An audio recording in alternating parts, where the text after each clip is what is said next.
ಇಲ್ಲಿಂದ ಅಲ್ಲಿಗೆ ಹೋಗ್ಬೇಕು. ಈ ಸೈಡ್ ನಲ್ಲಿ ವಿಜುವಲ್ ಆರ್ಟ್ಸ್ ಕಾಲೇಜ್ ಕಾಣಿಸ್ತಾ ಇದೆ ನೋಡಿ, ಅಲ್ಲೇನೋ ಆರ್ಟ್ ಗ್ಯಾಲರಿ ಇದೆ. ಒನ್ ಟೈಮ್ ಆದ್ರೂ ನೋಡಕ್ ಹೋಗ್ಬೇಕು. ಇಷ್ಟೊತ್ಕಂತೂ ಇವಾಗ ಬಂತು, ಬೇಗ ಇಳಿದು ಹೋದೆ. ಟೈಮ್ ಆಗಿದ್ರು ಜನಗಳಿದಾರೆ ಇನ್ನು. ನಾನು ಅವಾಗ್ಲೇ ಹೇಳಿದ್ನಲ್ಲ ಇಂಪಾರ್ಟೆಂಟ್ ಅಂತ, ಅದು ಇದೇ ಜಾಗ. ಇಲ್ಲಿ ಸಿದ್ಧ ಕಣ್ಣಿನ ಹನಿ ಅಂತ ಹಾಕ್ತಾರೆ. ಇದನ್ನ ಹಾಕ್ಸ್ಕೊಂಡ್ರೆ ಕಣ್ಣಿಗೆ ಒಳ್ಳೇದು ಅಂತಾರೆ. ಆದ್ರೆ ಆ ಹನಿ ಫಸ್ಟ್ ಕಣ್ಣಿಗೆ ಬಿದ್ದ ತಕ್ಷಣ ಸಖತ್ ಕುರಿಯುತ್ತೆ, ಆಮೇಲೆ ಸರಿ ಆಗುತ್ತೆ. ಬಟ್ ನಂದಿದು 2ನೇ ಟೈಮ್. ನಮ್ಮ ಅತ್ತೆ ಕರ್ಕೊಂಡ್ ಬಂದಿದ್ರು ಅವಾಗ್ಲೂ. ಇದ್ರ ಬಗ್ಗೆ ಇನ್ನೂ ಇನ್ಫಾರ್ಮೇಶನ್ ಬೇಕು ಅಂದ್ರೆ ಇಲ್ಲಿ ಫೋಟೋ ಹಾಕಿ ಪಾಸ್ ಮಾಡಿ ಅದನ್ನ ನೋಡ್ಕೊಳ್ಳಿ.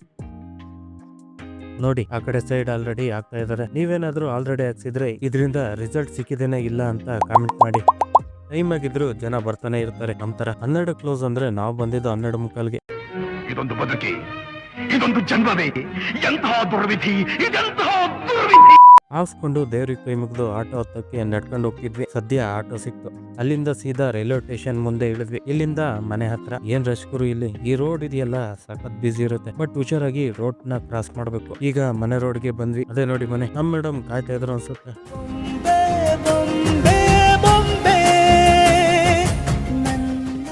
ಊಟಕ್ಕೆ 2 ತರ ಹೋಳಿಗೆ ಮಾಡಿದ್ರು, ಬೇಳೆದು ಮತ್ತೆ ಕಾಯ್ದು. ಫುಲ್ ಬ್ಯಾಟಿಂಗ್ ಮಾಡಿದೆ ನೋಡಿ.